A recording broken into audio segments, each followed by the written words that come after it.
សួស្តីបងប្អូនទាំងអស់គ្នានឹងហើយចឹងឯនេះយើងមកធ្វើការតឡើងជាមួយនឹងទូរស័ព្ទ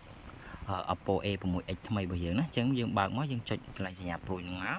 តមកកន្លែងនេះយើងយកភាសាអង់គ្លេសកន្លែងហ្នឹងហើយមកដល់កន្លែង region នេះគឺយើងធ្វើការអូសវាមករកប្រទេសកម្ពុជារបស់យើងមកអូខេរួចហើយយើងចុច next ខាងក្រោមអូខេបន្តយើងចុច next ហើយចុច next មកទៀតមកណាបងប្អូនណាអូខេបន្តមកយើងធ្វើការចុច next វាមកវានឹងមកដល់ត្រង់នេះបងប្អូនមិនបាច់ធ្វើអីទេបងប្អូនឃើញ skip នៅខាងក្រោមបងប្អូនចុចវាមកអូខេបន្ទាប់មកបងប្អូនចុច skip នៅខាងលើកន្លែងនេះបងប្អូនមិនបាច់តន់ connect Wi-Fi ទេឬក៏ដាក់ SIM អីទេបងប្អូនកុំតាដាក់ SIM បងប្អូនដាក់ SIM កន្លែងហ្នឹងយឺតហើយយើងចុច skip ទៀតមកអូខេបន្ទាប់មកយើងចុចមកវាមករួចហើយយើងចុច accept វាកន្លែងនេះអញ្ចឹងវានឹងដំណើរការតឡើងទូរស័ព្ទរបស់យើងកន្លែងនេះយើងចុចមកហើយយើងចុច agree ហើយកន្លែងនេះយើងចុច done ហ្នឹងមកអូខេអញ្ចឹងបងប្អូនចុច get start មកគឺរួចរាល់ហើយណាអូខេនេះគឺជា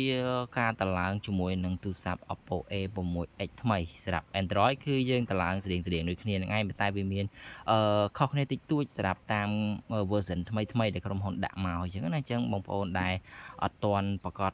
ក្នុងការតឡើងអីទេអាចមើលវីដេអូមួយនេះបានតាមសេរីរបស់វាអញ្ចឹងទៅអូខេអញ្ចឹងបន្ទាប់ពីយើងតឡើងមកហើយចាំយើងធ្វើការ connect ជាមួយនឹង Wi-Fi ឬក៏យើងធ្វើការដាក់ SIM អញ្ចឹងណាបងប្អូនអូខេបន្ទាប់មកពេលតឡើងបើបងប្អូន connect Wi-Fi ឬក៏ដាក់ SIM មុនគឺបងប្អូននឹងរងចាំវាយូរអញ្ចឹងខាតពេលរបស់បងប្អូនទេបងប្អូនតឡើងហើយចាំ connect Wi-Fi ឬក៏ប្រើ internet SIM មកគឺស្រួលជាងចាំយើងចូលមកធ្វើការ update ទូរស័ព្ទរបស់យើងមកគឺវារួមទៅវាងាយស្រួលហើយវាលឿនជាងចំណេញពេលវេលាឲ្យបងប្អូនទាំងអស់គ្នាអូខេអញ្ចឹងសម្រាប់វីដេអូនេះគឺមានប៉ុណ្្នឹងឯងជួបគ្នានៅវីដេអូក្រោយ